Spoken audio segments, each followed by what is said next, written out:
Hey HBs, this is Heaving Bosoms, the podcast where two best friends have a book club each week and you get to listen in on all the shenanigans.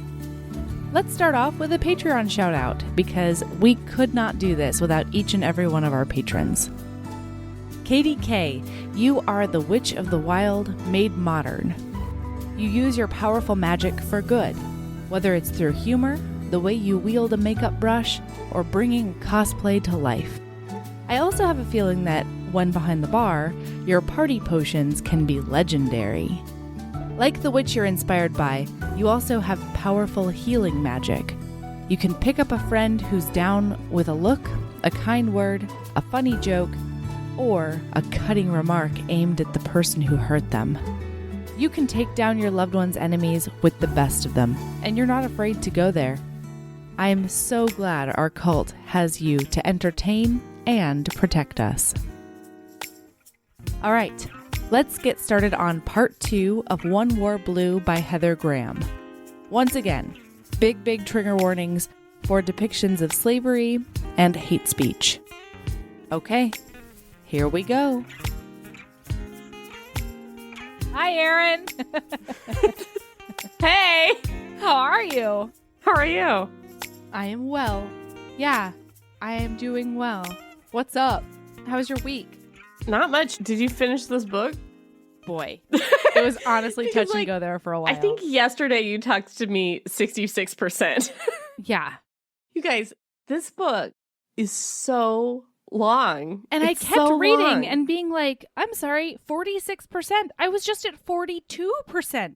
Like 45 minutes I swear ago. I would be reading and I would look and it would be 46%. And I could have sworn I was at 55% a moment ago. And suddenly I've gone back in time. That's how I felt. I know. I felt like the more I read, the more book there was. You guys, like, I have so many notes that are like, they marched north? Where romance? Every time a chapter began, I skipped 10 pages and I still didn't skip all of the bullshit at the beginning of every chapter that was just like, and a new day rose for the Confederacy and the schmurs march Yeah. schmarf. And then they and then this smoothed- name drop. I swear. And then that I name can't- drop. And then, oh, there was a bit of a kerfuffle on that ridge over there. Oh my God. And so Did then you notice how somebody many made times- a tactical retreat. And then this other name drop decided that it was best to go fuck themselves. I wish that had been the last, like, the way that thing ended. But no, that is not the way that it ended. You know what I'm going to do? What's I'm up? going to search this book for the name Jeb. And then I'm going to tell you how many times Please. she mentions the name Jeb Stewart, who we actually meet for, he gets a cameo. Heather Graham has such a fucking hard-on for Jeb Stewart. I can't even tell you. I'm sorry. At me. I don't care. At me. You cannot say that this woman isn't really into Jeb Stewart. Okay, let's see. 32 times! Wow. 32 times! 32 times! Wow. A Confederate general. He is apparently a character in the book because he walks up one time and says some words, but like, who is not part of the story whatsoever. Mm-hmm. It's like reading a contemporary book and the president is mentioned 32 times. That is like the level of like, Yeah, absolutely. I just cannot, Or maybe like the Secretary of State or something, you know? I don't know. I don't know. Anyway, so, well, not to mention that, like, Robert E. Lee is mentioned 8 times, which honestly seems low, but still. Yeah, that seems pretty low It considering does. they're in Tidewater, Virginia. Granted, I searched Robert E. Lee for his whole name. Oh, Lee happens a lot. Lee Yeah. happens a metric fuck ton. But my favorite, I searched it just because I wanted to point out the time that she said, the Southern boys, commanded by the genteel and remarkable Robert E. Lee. Like- Oh, jeez. So anyway. All All right. Did you notice the time that she started to say Stonewall Jackson and then she stopped herself and she's like, I mean, Andy. Uh-huh. It's like, Jesus, what are you like personal friends with Stonewall Jackson? Apparently. Mm-hmm. Jesus. Hey guys. Oh, hi. We're still reading this book, it turns I out. have been attempting to read this book for 2 or 3 weeks. How many weeks has it been? Long. Oh, God. Like Like- 4, right? It's been a while. Yeah. Anyway. Because we had the whole Christina Lauren week was a bonus week. Yeah. And this took us 2 weeks to do.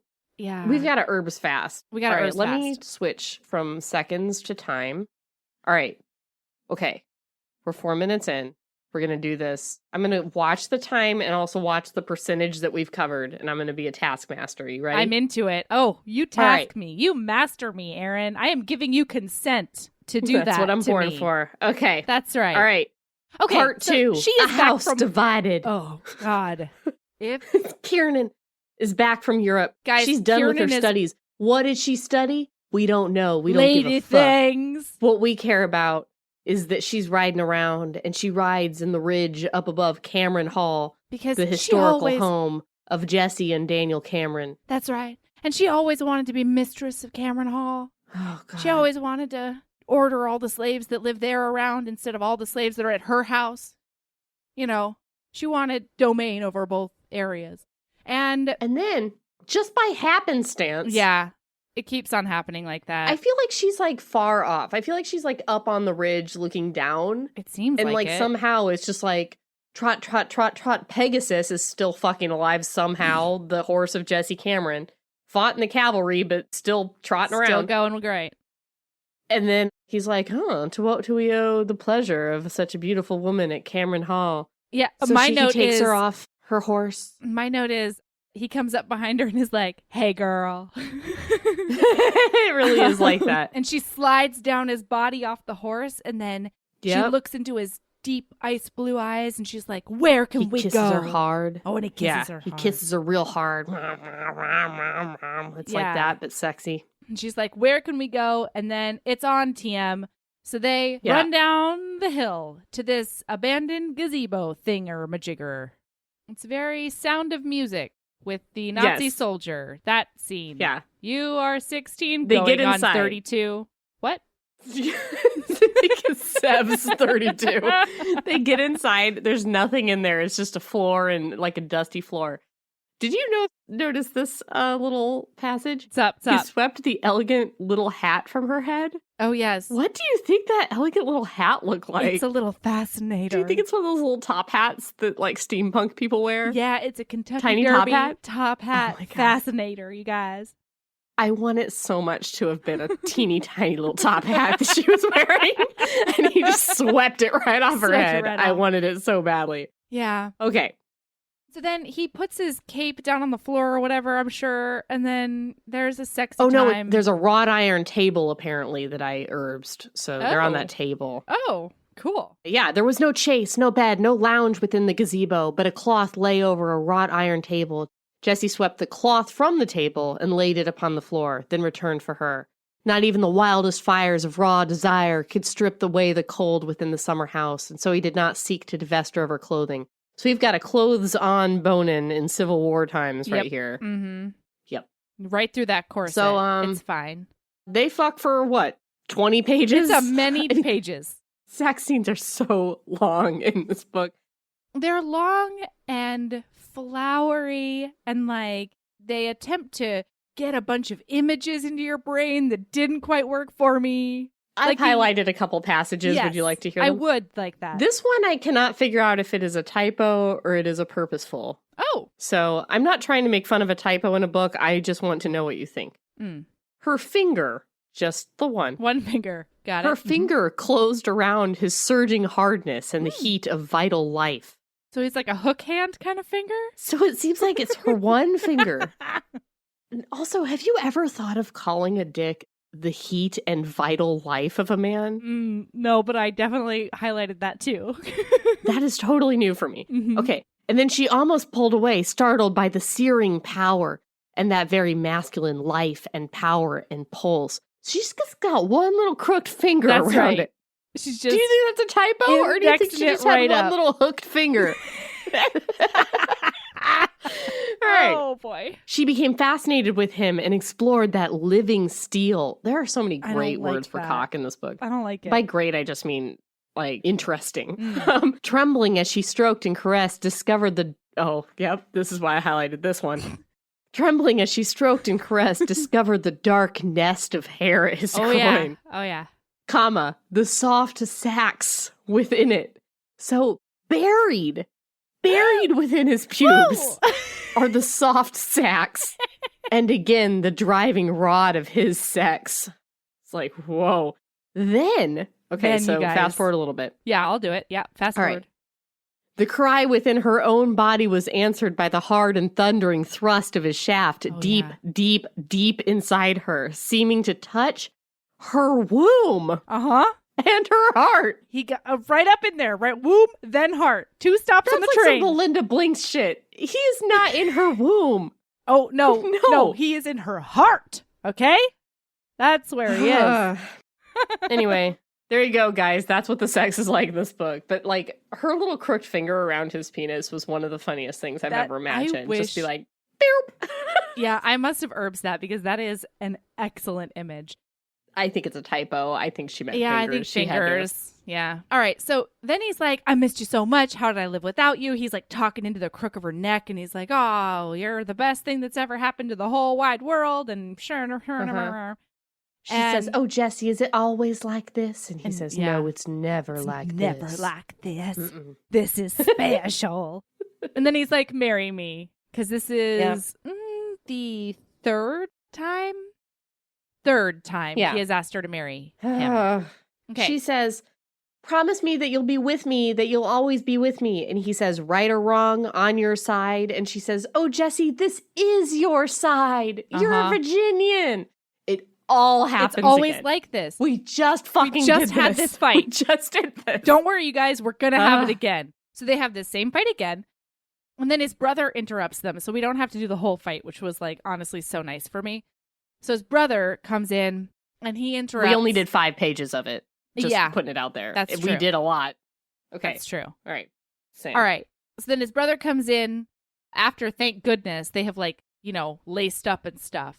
Although her hair is all askew and blah, blah, blah. And his brother's like, South Carolina has seceded. And I forgot that we used to reference states as she's, like boats. People reference boats as she's. I forgot people did that. I think we still do.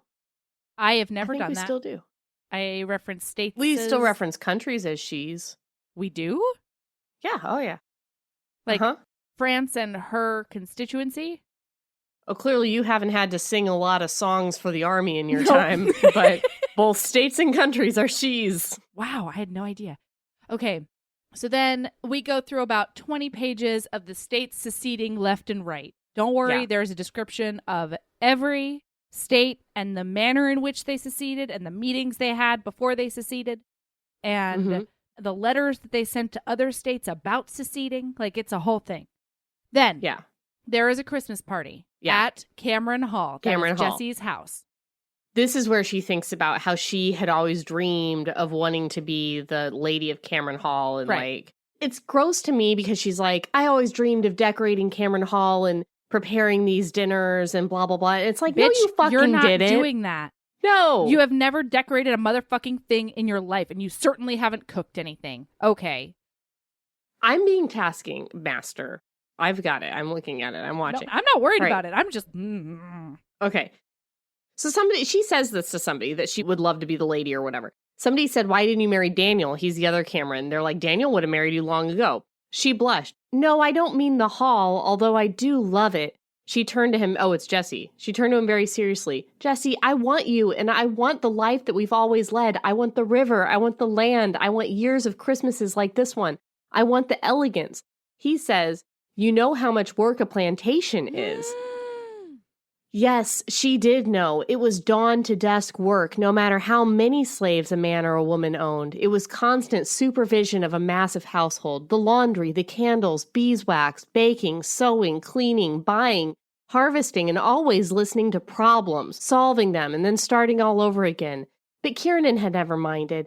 She had been her father's hostess since she was a child, and she had learned so very much that way. God. And all the work was for moments like these, moments where she could stand and look out upon the river.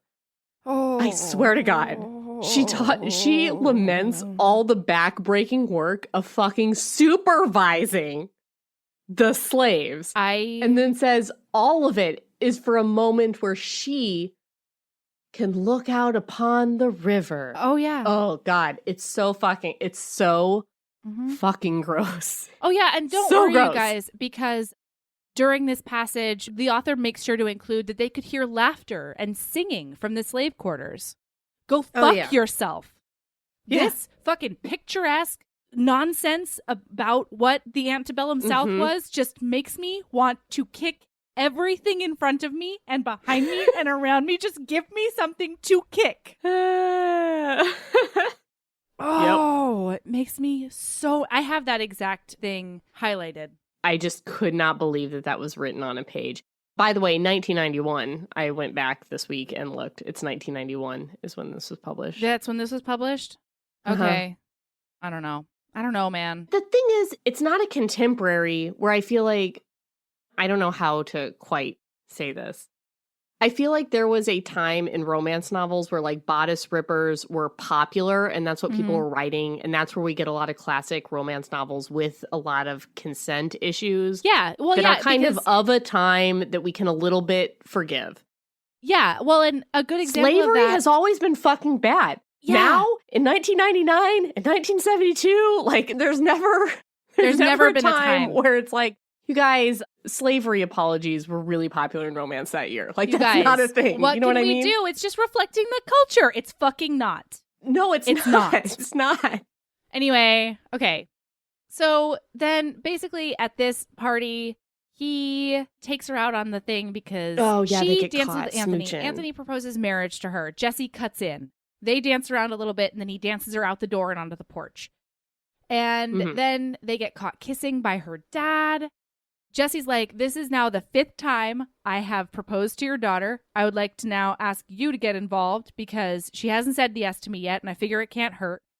And then the dad is like, well, son, you know, we're not really sure where your loyalties are going to lie if things happen in old Virginia. And Jesse's like, yes, sir, that's true. I will say, I feel like the dad's thing is not the same as Kiernan's thing. Because I don't think the dad's like, you're a Yank, and so I could never accept you as a son. I think the problem is he's leaving. Yeah. Like, he's going to abandon his daughter and go, like, be in the North, and she's not going to have a husband anymore. So I think it's a combination of that, because regardless of who you marry right before the Civil War, there's a good 80% chance he's going to ride off into battle, right? Yeah. But yeah. I think that it's a combination of he knows that he's going to be on the other side and in battle. And then he also knows that his daughter is, you know, in his words, loyal through and through. And like, won't deal with that nonsense or whatever. Right. So, but if the South and the North go to war and the South wins and Jesse fought for the North, there isn't no Jesse coming back. Yeah, that's true. And if the North wins, probably she would have to go. She'll be fine. North. So it's easier to marry a Confederate than it would be to marry a Union soldier. Anyway. Yeah. All right. So, okay. So then he's like, I guess that's true. Thanks, Dad. Bye. And then they agree to like play it by ear. And then he and Daniel. Yeah, they don't know whether Virginia is going to secede yet. Right. He and his younger brother, Daniel, are both federal cavalrymen. And so they like go back to their regiments. And then we watch like a whole 3 months or something where like Virginia still hasn't decided. And then we're getting letters between Daniel and Kiernan. And Daniel's like, I'm a Confederate through and through and blah, blah, blah. But he knows, like, in her mind, Daniel is the more honorable one because Daniel's like, although I'm a Confederate through and through, I will side with Virginia no matter what she does. Right. And let's be honest here because, you know, Jesse is supposedly noble and good and he's only there to save lives and all that bullshit. But his ideological stance is you cannot tear the Union, the United States apart. Right. He's not anti-slavery. No. He has not freed his slaves. He No. does not pay them monies. He doesn't do any of that. Well, He's actually, got to run Cameron Hall. Yeah, well, that's the thing that pisses me off again about this author and this depiction is that both of them are like, well, yes, I own slaves, but someday I will free them. And it's like George fucking Washington. Friends. They're my friends. And George Washington said the same thing, and they were not free when he died. So I don't know. Like, that's a thing that doesn't. And sorry, guys, I'm skipping ahead, but Anthony's will frees her slaves And she's like, I haven't gotten around to actually making it happen, though. And it's not even that, because 2 of the guys are freed, and the author says that they just wanted to stay on. They just love them, which I'm sure happened. Which may be true. Yeah, I'm sure Right? that happened a lot, especially when there's a war on. I mean, you don't Right. want to be just like a quote-unquote free black guy wandering around in the No. South during the, people aren't going to give 2 shits if you have papers No. or not. Right. So I can kind of get where they stayed on, but she treated them exactly the same as if they were slaves. And I don't think she Yes. paid them anything. No, they did all the work. They did not get to go to any of the fancy restaurants that she gets Right. to later on. They have to go, find the lodging while she eats a fancy meal in the fancy place. Right. Ah. So nothing changes for them. Literally nothing can change. Okay, so then he's away, right? He's away. And she gets a message through Krista. And she's like, Krista, when Jesse comes home, tell him to meet me at this cottage at dusk The on this gazebo day. place. Sure, the summer cottage. May I say? Oh, yeah. She says to Krista, tell him, meet me at the place at dusk. Then the next thing is he arrived at the cottage exactly at noon and saw that Kiernan had come before him. Thank you. You I saw know. it too? Yeah, I did. Yeah. I'm like, I have herbsed a significant part of this book. You did not. It just But- was, That's just a typo. that's just a thing. Yeah. So they arrive whenever they arrive. And Yep. she, you guys, in a my very God. Ice Planet Barbarian way, This is it. she is naked in her furs. Furs. She's Furs. covered the gazebo, the floor of the gazebo in furs.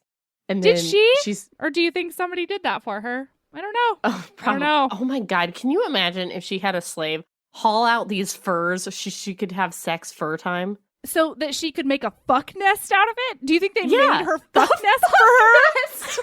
A fuck nest. Oh, just like Jesse's fuck nest of pubes. It's delicious. Tender delicious. sacks inside. And this Ugh. ramrod of living steel or whatever it is. Okay. The gift of life rammed Oh. into her. So she's made her little fur nest, and then she's also covered in fur. Furs. And So- she's naked underneath it. So he walks in, you guys, and they have sex. Or whatever. Yeah, And they then have- there's but several she, secret meetings and fuck times. Yeah, it's fine. She's in the furs, and then she stands up, and then the furs fall Drop. off of her, and she's totally naked. And she's like, Oh. "Merry Christmas to you. This is your Christmas gift wrapped in fur." Furs. All right. Anyway, so I just thought this was hilarious. Yeah. It's called a sensual pool of fur. Oh, nope. Duh.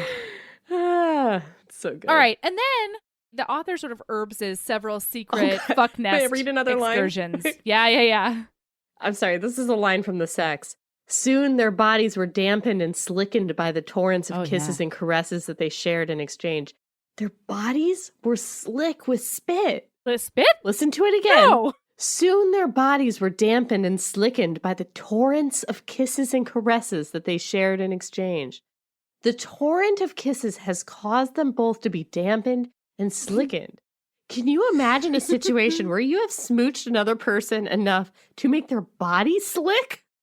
That Oh. is disgusting. They're just slipping around and spit on those furs. All right, moving on. All right. So, Every once in a while, I found a line that I needed to share. okay. So then during the last sexy fuck nest time, they have the same fight. She tells him that she'll never, but she does sort of give an ultimatum. She's like, Uh-huh. I will never see you again if you fight for the Union. And then it's midnight, you guys. It's really late in America times.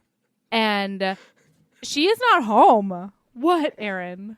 What do you... I'm sorry. Also, this last fuck nest thing is he sends his poor sister Krista keeps having to run these messages know. back and forth. That's meet me in the gazebo at nighttime for fuck sexing. And she's like, oh God, I'm 8 or whatever. This sucks. I don't know how old Krista is. She's an adult. Whatever. Either way. Yeah. And she's like, okay, la la la. And she goes up to Kiernan and she's like, hey, Jesse wants to fuck you in the gazebo if you wouldn't mind going down to the gazebo. And Kiernan's like, all right. And then Krista turns to go and then turns her horse back and she's like, also, he says, wear the furs. And she's like, oh, yes, tell him tell him I'll wear the furs. And like, I just, hashtag justice for Krista. Yeah, justice for Krista. I just feel like it's written what. like she's like giggly and smiley, but I feel like Krista wants to fucking die every time she goes and like delivers. He says wear fur. Like, oh God. Oh. I don't know. Anyway, all right. Okay. So then he's like, I'm going to take you home. And he puts her on his horse and she's like, I could walk just fine. And he's like, I'm going to take you home. So he takes her home. And this is where her dad is waiting on the porch because it is midnight in America times, you guys. Yes. She cannot be alone with a man or alone outside or anywhere.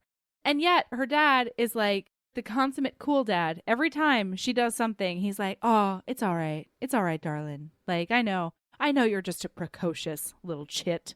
And she's like, oh, Dad, I just love fucking in Furness. She's like, I know, darling. Why don't you go inside? I know, darling. Pats on head. Okay, so then April is now, and Virginia finally secedes. They are both home, and Daniel's a whooping, and Anthony rides up to Cameron Hall to whoop with him, and they're throwing things around, and they're whooping and whistling, and they're doing a celebrate. Meanwhile, what's his nuts, the hero of this book, Jesse, that's his name. He's like, oh, I feel bad about this. This is extra complicated now. Sucks. Lady I love for no reason isn't going to marry me now. I'm going to have to, like, he's contemplating his future. Yeah. And then Anthony comes in to be like, why aren't you a whoopin'? Whoop, whoop. You're not one of those guys, are you? War. Yeah. Can't wait. You should be out there celebrating. And he's Jesse's like, ugh. There's going to be a war. I don't see any reason to celebrate a war. Why would anyone celebrate war? And Anthony stares at him and then flushes. Hell, Jesse, I never took you for a coward. Oh, and Jesse says, don't make the mistake of taking me for one now. Oh, boy. Mm-hmm. And then Anthony says, I hope she'll marry me now that there's a war. And Jesse, what does Jesse say? Tell me Jesse says who? Because it's like, who are you talking about? Come on, Jesse. Like, don't pull Mariah Carey here. You don't know play her. Coy. You That's know right. her. Yeah. So Anthony's like, Kieran, do you think she'll marry me? And he's like, you know what? She might not be somebody who you want to marry. Oh, yeah, that's what he says. And then Anthony's Anthony's like, I will see you at dusk. I am throwing down Poor Anthony. my glove. Ask Poor several Anthony. times. Why? What are you talking about? And then Jesse's just like cryptic, is like, there just might be a reason. And finally he's like, you're insulting the woman I love. And Jesse's like, sure. no, I didn't insult the woman you love. I was just saying she might not be the type of lady that you want to marry. And so then he's like, fine, I'm against a wall here. I guess I got to do a duel with you. I guess I got to do a fight.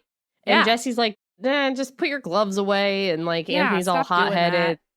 They're dueling, you guys. It's a duel. Yeah, it's a duel. So then Krista rides off to get Kieran. Kieran gets on her dad's horse. I don't know why we needed that detail, but it's apparently the fastest horse in all of Tidewater, Virginia.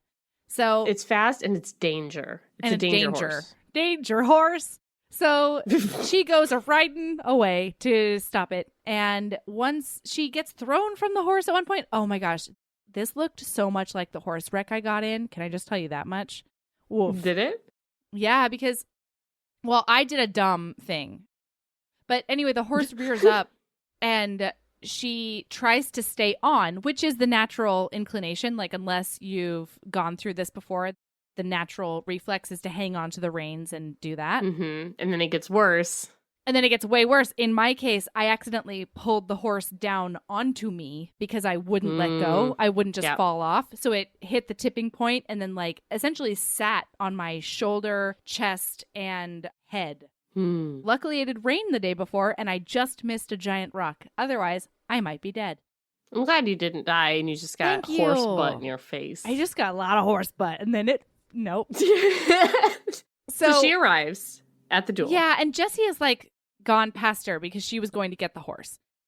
And she's like, Jessie, it's Jessie on the ground. And it's like, no, guys, it's Anthony. Anthony is the one who is on the ground. And she's considerably less worried now. She's just like, is it a flesh wound? Oh, okay.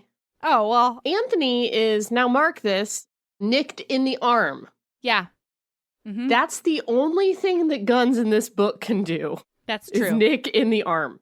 Yep. Anyway, it's so 3 times it happens. 3 Yes. times somebody only gets nicked in the arm. Although I will say, Jesse, in this case, aimed wide because he didn't want to kill the fool or whatever, but still. Right. Can I just say, Anthony loved her, and Anthony was willing to die for her. This was her fault because she'd never told him the truth. She'd put him off, and she put him off, but she never explained that she didn't love him and didn't want to marry him. Yeah. Correct, Kiernan. bitch. That's Correct. right. You did that. He might have died for no fucking reason just now. Yeah. Anyway. And after this, does she spell it out for him?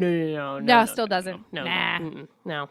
So then she's like, where's Jesse, though? And so she rides somewhere, and they're like, he's not here anymore. He's someplace else. So then she rides over there, and then I swear she goes to like 7 different locations before he tracks this motherfucker down. But Daniel, the brother of Jesse, told her Jesse's not resigning his commission, meaning he's staying in the Union Army. So now she knows he's definitely going to be a Yankee.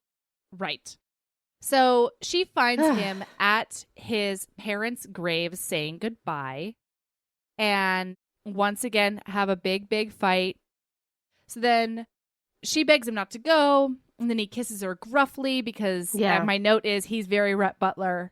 Yes. I hate you, Jesse Cameron. I'll take arms against you myself if I ever see you in the South again. She raised a hand high to strike him, to scratch at him, to hurt him in the way he was hurting her, and he caught her arm. I'm sorry, he whispered. His blue eyes were intent upon hers. For I will love you for the rest of my life. That's right. It's a lot of that. He rides off on Pegasus, the immortal horse. She's heartbroken again. So then 3 months go by, and we watch all of it, you guys. And then, I do think this is important. She says to Daniel, how can you still love him? He's a Yankee now. How can you still call him your brother? Oh, yeah. He's a Yankee now. And he's like, because he's a man, and I love the man, and not just... He's my brother, I'm not blinded by nationalism, and I have a more mature outlook on these kinds of things. And she's just like, what? Anyway, la, continuing to be terrible. Anyway. Yep. I'm going to put the cotton that my slaves picked in my ears and not listen to you. La, la, la. Because never does Jesse say to Kiernan that she should come to his side of thinking. He just wants her to marry him. He's fine with her whole Virginia secession thing, you know? Because he's a grown-up and she is a shitty, petulant child. Well, I think it's more a mark that he's not that passionate about, like, actually stopping what Southern states want to do. What do you mean? Does that make sense? No. Like, he doesn't want the Union. Like, the Union is the thing that's important to him. He doesn't care. Oh, you're saying he's still, like, pro-slavery pretty much, and it's not like an ideology. Yeah. He's pro, yeah. Meanwhile, I think that she's very, like, my way of life, like my quote-unquote way of life is being threatened, and that's important to her in a way that, like, is and isn't important to him. Does that make sense? Like, I can't really nail either of them down. But that's why, to me, his position on this, if we're to take, like, okay, without adding any value to either position, I would feel like it would be just as easy for him to say, why don't you come over to my side, as her to say, because they're both the really sticky things like slavery and stuff, they're still on the same page with. So I don't know why she can't just like have a little more maturity about the situation. That's all I'm saying. Well, she is 19 or maybe 20 now. Maybe 20. I don't know. She never grows up though. Okay. All right. So then Anthony proposes again and she tells him prob's not. And then he's like, no, don't tell me no and let me have hope. I might go out to a war. Burr, burr, burr. And she's like, ugh, fine. So then he randomly, this motherfucker, his grand gesture. Grand gesture time. He takes his entire cavalry company on horseback. 100 miles out of the way. No wonder you idiots lost at Manassas. I swear to God, they were fucking tired from your grand gesture, tired. Anthony. That's right. Oh, God. So now I gotta Google if they lost at Manassas. Right I'm here. pretty sure, but Jesus Christ. Well, Anthony certainly lost at Manassas. Yeah, he did. I hate having to do facts. Guys, we just wanted to talk to each other. We didn't want to have to be accurate. You guys decided you wanted to listen to the podcast, and now here we are. Manassas, battle, who won it? Battle, who won it? Dum, dum, dum, I'm pretty sure the Union won it. Is it the same sort as of. No. It wasn't like all the first ones such a confusion it was a draw. Both sides said they won. Nobody was trained. I can't tell. Listen, you guys, all I did was Google up Manassas battle, who won it, and now I've got all this bull run, first bull run, second bull run, the untried Union Army general. Just tell me, Union or Confederates? I cannot. Here's the thing, you guys. Anthony lost at this battle, but Here's the thing, yeah. It's grand gesture time. Grand gesture time. Yeah. So he's like, don't tell me who won. None of you. Clippy, don't you email us. Tamp it down. That's right. Okay? That's right. No emails. You swallow None. it. I don't want one. Swallow it down. I don't want one cult post about who won That's right. Manassas. That's right. All right? Okay. All of you. All right. Anyway. Thanks. So. Because I don't care. Nope. So then there's a preacher there, you guys. He brought a preacher. And then she's like, and like, she can't really compute. Just, and then her dad's like, all right, son, maybe we should. And she's like, yes, I will. And then her dad brings her into the house and he's like, girl, are you sure? Because this guy, like, I don't think you loves him. And she's like, I could loves him. And then more than I could love Jesse, at least he loves the things that I love. Like slavery. And then also part of his speech to her, the whole company standing out there at attention in the hot sun waiting for this bullshit to go down. And he's like, Kiernan, please do me the honor, even though I don't have time to spend the night with you. Like, it's basically like, even though we don't even have time to fuck, please marry me. And I'm like, how fucking convenient, Heather. Oh, yeah. They Thanks, do not Heather. have 15 minutes to go inside and fuck it out a little bit. Jesus. Anyway, sorry. Continue. Dad doesn't want her to do it. She does it anyway. No, that's when I texted you and I said, goddamn widow cop out, goddamn, or whatever I said. So mad. Okay.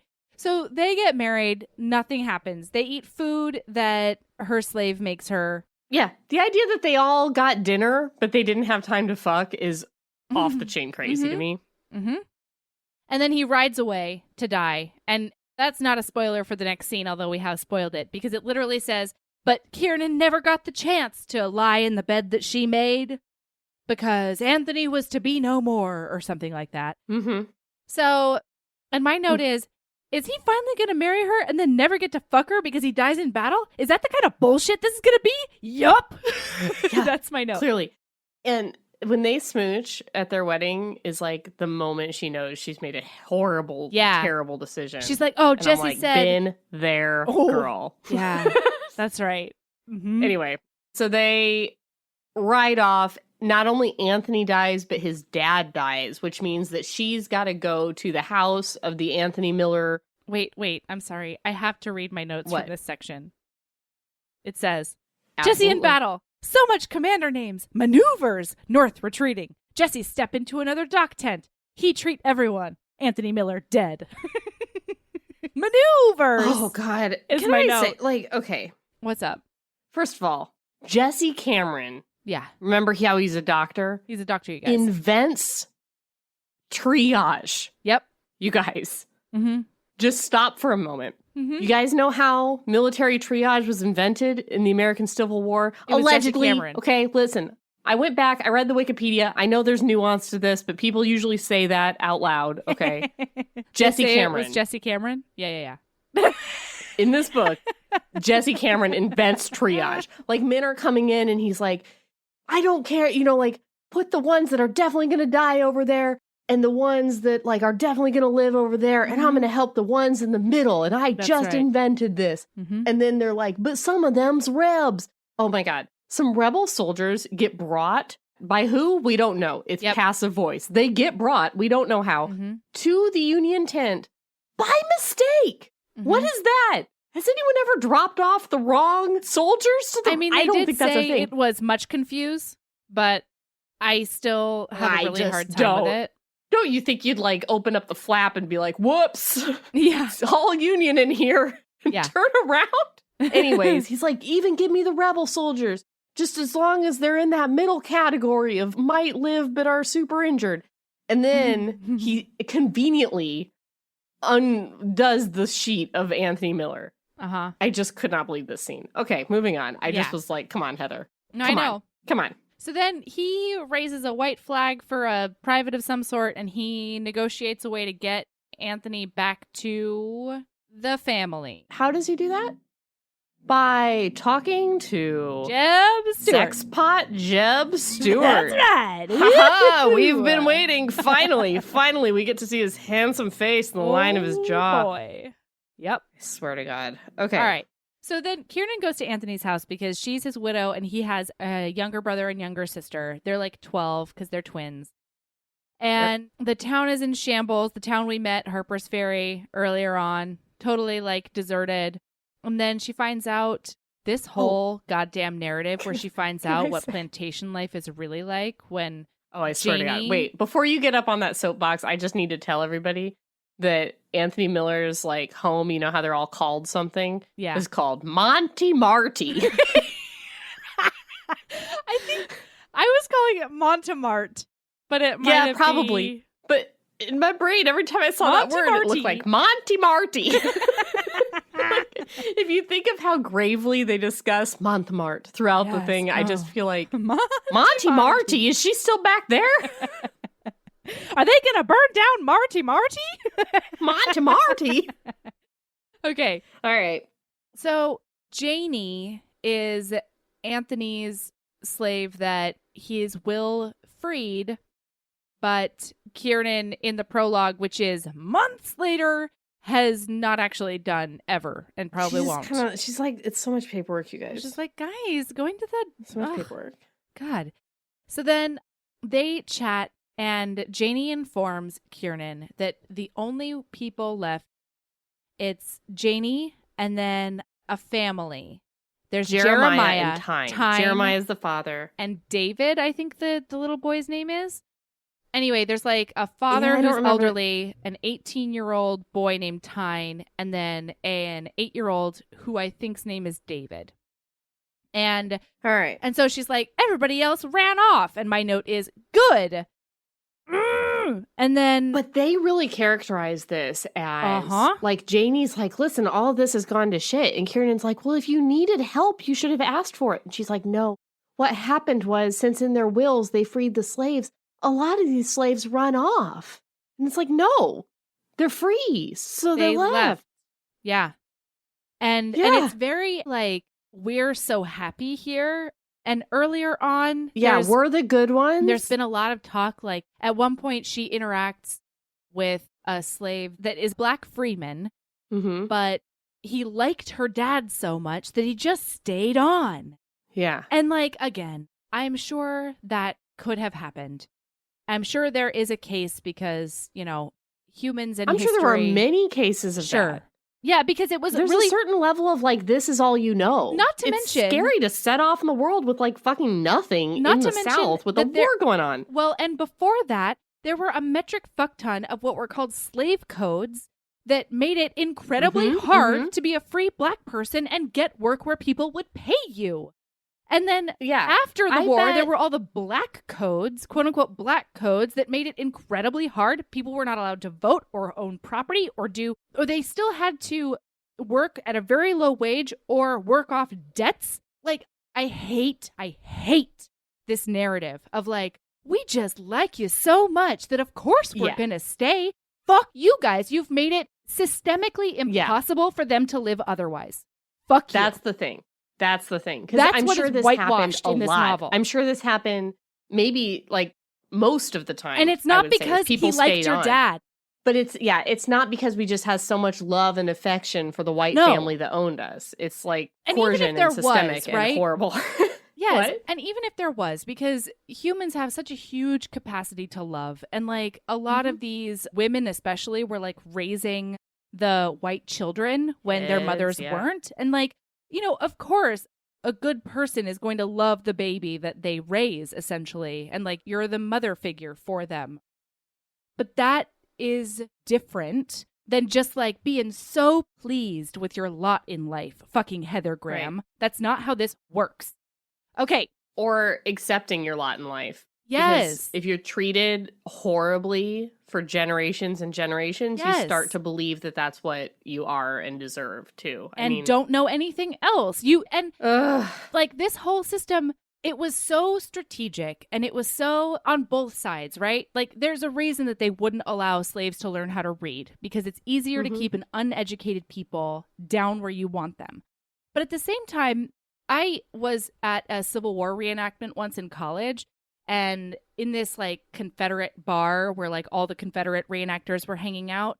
Weird. I agree. There was this song that I heard sung, and I had to I literally stopped some people to ask, like, to make sure what the lyrics they were singing were. And you can Google it. It's called Chemo Kaimo. And I Googled it today just to see if the online versions were correct. It's a little bit off, but it's enough to like, one interpretation of the very first verse is it's all about slaves working, right? But the version that I was taught, by taught, I mean, like I asked them what the lyrics were and they told me what the lyrics were. And it's a children's song that they would sing to usually white children or all children or whatever. But it's this way of dehumanizing Black people by saying that they're not born. The actual verse is like, in South Carolina, the racial slurs grow. That's where the white folks plant the toes. And then, like, it's all about Black people growing out of the ground because it's much easier to enslave and torture and humiliate people who are not actually people, right? So, like, this version makes me so angry because it completely takes away. Since this is from Kiernan's perspective, it makes sense that she would be like, not all slave owners. I don't think this writer is writing in the way that, I swear to God, I'm sorry. I'm such a Charlene Harris apologist, but I feel like True Blood books are like kind of from a Sookie perspective of how she's experiencing stuff. I do not think this writer is writing from Kiernan's perspective of how she's experiencing this. No. I think when she writes these three slave or former slave character, you know, however you want to call these people that are still left at the plantation, all that they are like different genders and ages that are like, Ms. Kiernan, we love you so much and love working on the plantation. And that's how they're written in the book. And I don't think that's meant to be through any lens. I just think she doesn't really care to give them any other I completely agree. facets and actually, or, you know. I'll probably get into this more a little bit later, but they're honestly just like antebellum set pieces. That's all they are. They really are. Yeah. In the most egregious way coming up. So, okay. Can I just say, I'm sorry. Yeah. I think that earlier I said Stonewall Jackson was Andy Jackson, and it's been bothering me. And I knew need to say that it's not You're fine. Andy Jackson. Okay, all right. Okay. It occurred to me about halfway through your rant that I couldn't stop you, and I knew that the email was being written, and I'm like, she's going to finish it. She's going to finish it until I get to it. Okay. All right. So anyway, she's really overwhelmed because she doesn't have anybody to work for her for free. And then she's like, oh, this is all Jesse's fault. So what happens is, they fast forward to like her and Janie are like working in the garden. They're trying to grow enough food to support themselves. You know, like they're no longer rich. They no longer have the slaves to run the place. They're trying to garden and stuff. A couple deserters come on them. They're like going to steal all their food and like probably rape everybody. Yeah. Yankee deserters. Then out of nowhere comes TJ and the other one. Yep. Two gallant rebs. Confederates. That's right. All the Confederates are gallant, you guys. Yeah. Noble. And they shoot these Yankee deserters and like save them. Then they come in and have dinner. So I'm going fast, but I'm task-masking. I like it. Task-mastering. And so they come in and they have dinner. Just so you know, certain that the two men didn't have much time, Kiernan saw to it that they ate within the hour. Did you, bitch? Did you? Oh, did yeah? You make did that you food? tell Janie Did you see to cook to it faster? that it happened within the hour? Was that really hard on you? Anyway, so they eat. Then they give her this cryptic thing of like, if you ever come across any information that our battalion or whatever could use, there is a hollowed out oak tree near which you used to do Jesse. At this place, right. That you might be able to roll up a message and put it. So she's like, okay. So she hears some rumblings of like where the Yankees are. And she goes there every once in a while. No, my note is, oh my God, now she's spy? Where romance? Where romance? Yes. Okay, so she's spying. She finds out about this thing and she tells him. And then there's a battle near her house. And this is where we get the most egregious antebellum set piece. So there's this Yankee who's dead in front of the house. And she goes over and, you know, is like worried about getting him back to his place or whatever, like getting the body back. Is she? It was a Yankee. He had fallen flat on his stomach. She bit her lip knowing that if he was injured, she would have to help him. Yeah. Ugh. She turned him over. Ugh, she didn't have to help him. His sightless eyes were staring heavenward. Uh-huh. I swear to God, Kiernan, you are a fucking sociopath. Anyway. Yep. So this is where we get Tyne comes out. He's the 18 or 19-year-old. And he says, I'll take him back for you. I know what you're doing now. Yeah. I know Do what you? you're doing. Yeah, because it's fucked up. I turned the page. Fuck you. I've got a great note here. Yeah. Go for it. Okay. So he's like, I will take him back. And she's like, I'll go with you. And he says, no, you really shouldn't. I'm going to be safe taking this body back as a black man taking it back to Yankees. If it was a Reb, you would be taking it back by yourself. Mm-hmm. But like, I'll be fine in this case. Anyway, he's your enemy. And then she goes, but he's not your enemy. And then I liked this for a minute because here's my thing. Oh, I hated it. No, I'm fine with complicating the Northern narrative, right? I think it's way too simplistic to say the North hated slavery and they loved black people, so they fought for them and like blah, blah, blah. That's not necessarily, that's not what happened. Like, they were worried they were going to get cut off from supplies of cotton and tobacco and all the things. Yeah, all the raw materials that they need. Yeah, I mean, the North relied on slavery almost as much as the South did. Absolutely. We're not histories, okay? We're not history people, all right? And, you know, Abe Lincoln, he really did talk about getting, like, funding from Congress to find a place to send all of the black people that were emancipated.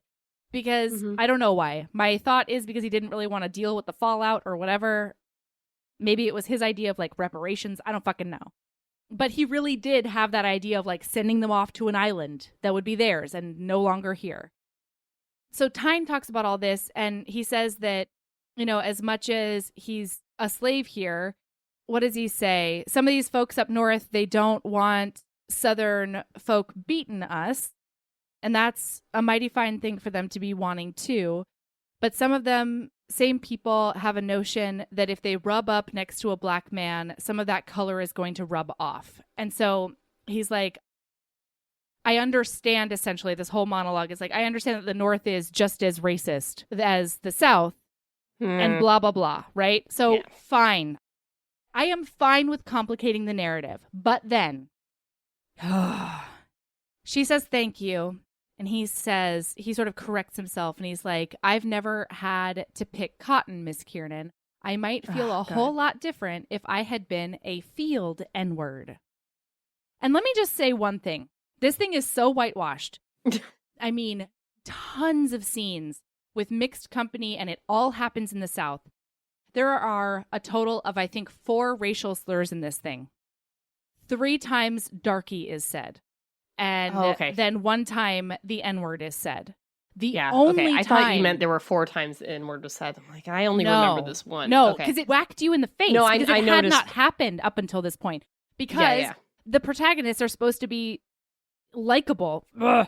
Anyway, the only time the N-word is said, a black man says it. Referencing like a station within this slavery system. And the fact that he is not a character, the fact that he is just a Confederacy, like, set piece throughout this thing, and you use him to, like, add that sort of quote-unquote color, like, or you know what I mean? Historical accuracy of, like, the language that would have been used at the time, like, you use him for that. How dare you? How dare you? The thing that bothered me about the first thing, I mean, the thing you're talking about also gross, but the part that really grinded my gears was when he said he wanted to take the guy back, or they were talking about taking the guy back, and he said he's the enemy, and she said he's my enemy but not yours, Tyne. And I wanted to be like, oh, I'm sorry, I thought this whole shit was about states' rights and the fucking economy. Kiernan, I thought we're all fucking friends and we're all on the same side and he may as well be free and he's just here because he likes me so much. But it sounds like this whole thing is about slavery and you and Tyne are on different sides. Is that the case? Is that not the case, or is it not Kiernan? the case, Kiernan? Right. Because you can't live in both worlds. that bothered me. That line of like, he's my enemy, but not yours, bothered me so much because for the rest of this book, she and Janie and Tyne and is it Jeremiah? This book pretends they are all on the same side and they're one big happy family. And then we want to throw in this little line of like, it bothered me so much. I'm like, no, Heather, you don't get it to be both ways. You don't get to write this book. You don't get to have that level of reflection and then deny it exactly for all of the rest of the book. Like, so fucked. So the thing that bothered you bothered me, but not as much as that. That was like a hypocrisy that I could not deal with. Yeah, it felt incredibly exploitative for her to use the black character to say the N-word for whatever reason, like whether it was historical accuracy or whatever. Like, I know that he's a fictional character, but fuck you. You don't get to do that to him. I don't know. I don't know. So I got it. Okay, so the next thing that happens is the thing that was in the prologue of the book. What? Yeah. What? I won't taskmaster your rants if you need to get it out. I don't want it inside you, Melody. It's going to poison you. I know. I'm just saying it's really manipulative and damaging, especially when all of that is juxtaposed with like this happy slave narrative and like this. All right. I'm glad you said that because I didn't really notice the position of the N-word there. So I'm glad you did because I didn't notice that as much as you. It was the other thing that really pissed me off. Okay, so the next thing that happens is the thing that happens in the prologue is Jesse overhears... We get the whole scene. Yeah, except it's from Jesse's perspective. Yeah, he overhears that they're going to go burn down Montemarty. And he's like, Montemarty? That's where my one true love, Mrs. Miller, is. That's right. So, we get that whole scene again. Jesse, you can have it. Well, we do find out that everybody knows she's spying because Kiernan is terrible at everything. So they're like, watch out for that Mrs. Miller, you know?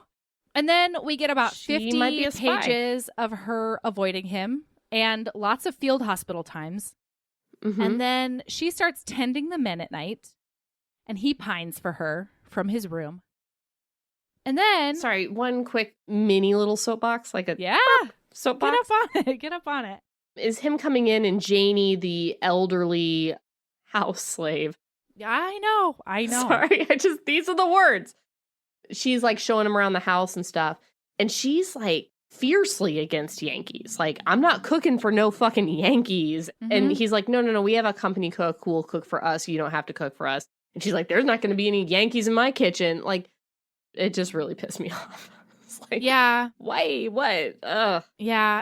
And there's a lot of like, I don't know, again, all of this, like, not all slave owners makes me so mad because the author takes special care to be like, oh, Janie was so efficient when she helped us with the smushmushma. And she was so good at the housework and the way, like, telling the guys how to wash these bandages.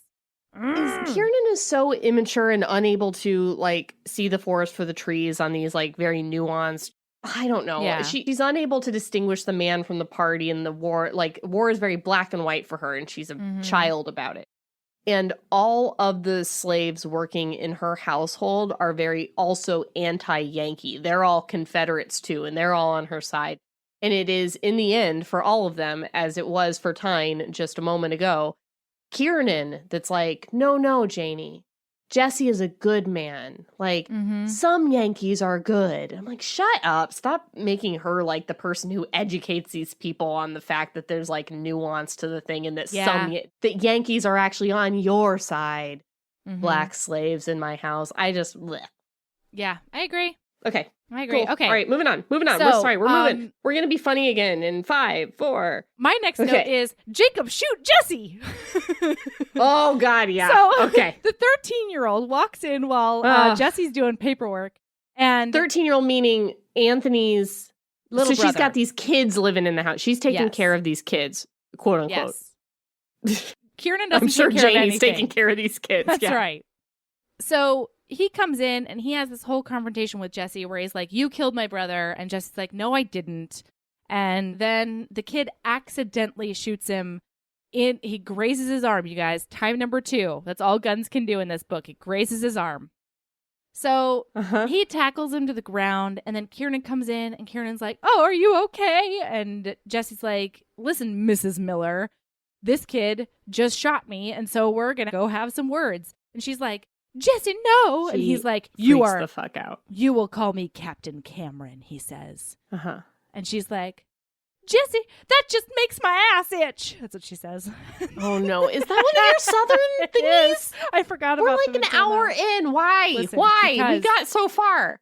Okay. Anyway, so he's educating Jacob on how to... He has Jacob basically tend to his wound, and they have a little heart-to-heart about Union and Confederates and his brother and their history and stuff, while she bangs on the door and screams because she thinks Jesse is, I don't know, going to execute the child. Yeah, right? Does she not know this guy? He's been nice enough the whole time she's known him. Ugh.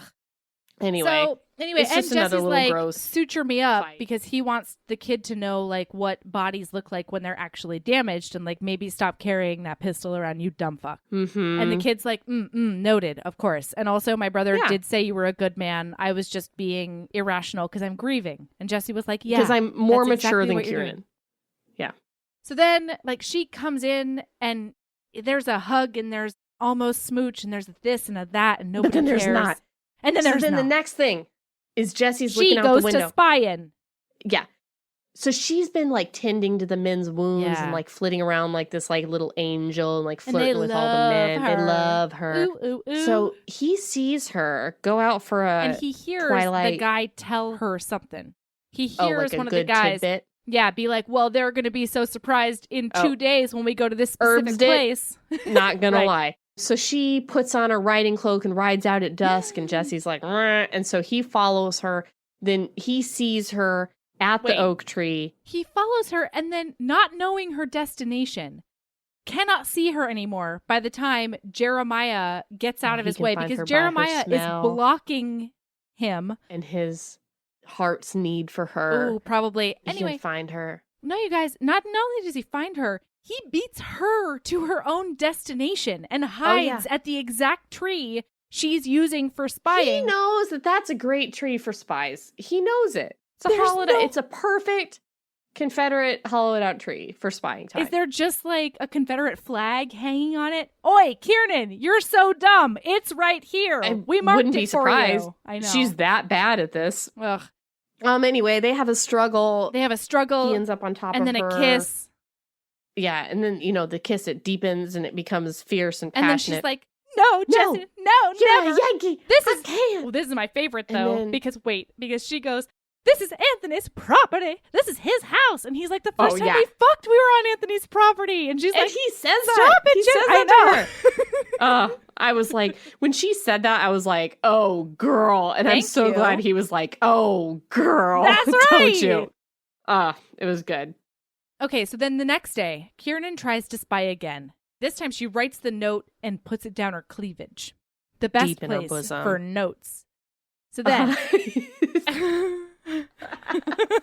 Yep. So then she goes out to the barn to get her horse, and there's 2 Yankees there, and they try to accost her. Mm-hmm. And then Jesse comes in, and he's like, oh, no, you Yankees aren't going to accost her. And they're like, but she's spying. And he's like, you got no proof of that in your honor. They're not going to accost her. Listen, they were going to search her for messages. Yeah. It may have been, That's what I mean. This is from Kiernan's perspective. And so she's like, these Yankees. But I just want to say, they weren't accosting her just to accost her. It's not like there's 2 guys in the barn with a mind for raping. No, listen. They just wanted to look and make sure she didn't have any message. Have a very special reason that my note says they try to accost her to find the message. And that is, my next notes are, Jesse defend, and then Jesse accost her. Accost her. So he gets rid of them, and he's like, all right, take out that dress. I gotta find that message. And she's like, how dare you? And you said, and he's like, I said they couldn't do it. I didn't say I wasn't gonna do it. I've seen everything anyway. I've seen it in furs. So. And now I'm gonna see it in hay. That's right. So then he rips open her bosom parts, and her boobs fly free, and so does the message. Flutter, flutter, flutter, flutter. She's very, I'm not a spy. And he's like, oh, look at this spy note. Yeah, and she's like, if you respected anything that's ever been between us, flutter, flutter, flutter, flutter goes the note. Yeah. Okay, so then he's like, you're arrested, but not. And then he's like, we should get our fuck on. And then she's like, no, we can't do that. So then he lets her go. And then there's a battle, you guys. And then so guys show up who are battled. And there's a reb and there's a union on both sides in her house. And then she learns that Jesse is the inventor of triage. Because she's like, Jesse, I really need you to tend to this man. And he's like, well, my corporal's going to tell me what man comes in next. Well, did you say who the guy is? It's TJ. It's TJ, one of the two guys that shot the deserter who she's been spying for at the oak tree. So they're good friends, her and Tej. Right. Okay. And so he's like, well, like my corporal will bring in the next guy who needs it, no matter what he's wearing. And she's like, oh, I really doubt that. And then he's like, Corporal, who should come in next? And the corporal's like, I guess this reb. Triage. Yeah, that's what this is. Did I not? Like, oh, look, it's the one that, because here's the thing. Everything's very convenient in this book and nothing ever has any consequences. No actions have consequences and everything is convenient. So he invented triage. The rebel soldier does come in. He's going to take his leg because it's very likely to be infected. And TJ is like, please don't take the leg. I'd rather die. So instead of just being like, shut up, I'm taking your leg off. Hand me my bone saw, Kiernan. Yes. Instead of that, what Jesse does... And he does a hammer, and he does a suture, and he does many things. He probably invented screwing bones back together, too. We don't know. Yeah, but he takes far longer to take out every meticulous piece of bullet and ball and all that. He probably spends longer on this patient than any other while everybody is dying outside. Yep. I'm just like, just saw off that leg, tie it up, and move on to the next. You're a battlefield surgeon. Do your job. In the Civil War. Like, that's the only option they had, was just like, hack it off, get to going. No, but because Kiernan they don't have time. There's no time. Men are dying. But Kiernan looked at him with her moss green eyes and her bosoms all pushed up in her corset. And he was like, I'll do anything you want. Anyway, she spends the whole day assisting him in his surgeries. Helps him. Yeah. When she comes in, he says, oh, I'm so glad you're here, Kiernan. I need you. And is like, hold on to this thing. And her instant reaction is to look around and try to figure out if there's somebody else that could be doing this. Of course. That's how she was raised. Entitled. I swear to God. I swear. Okay. That's literally oh, that thing is across the room. I'm sure there is a slave who will get it for me. This fucking asshole. I just don't know how anyone could love anybody like her. Me neither. Okay, so then in the night times, can I say this? Oh, what? He says, today was a good day. We didn't lose any men today. She says, do you often lose men, Jesse? And he says, often enough.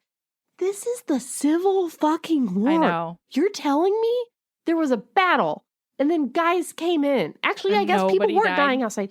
They all lived, Heather.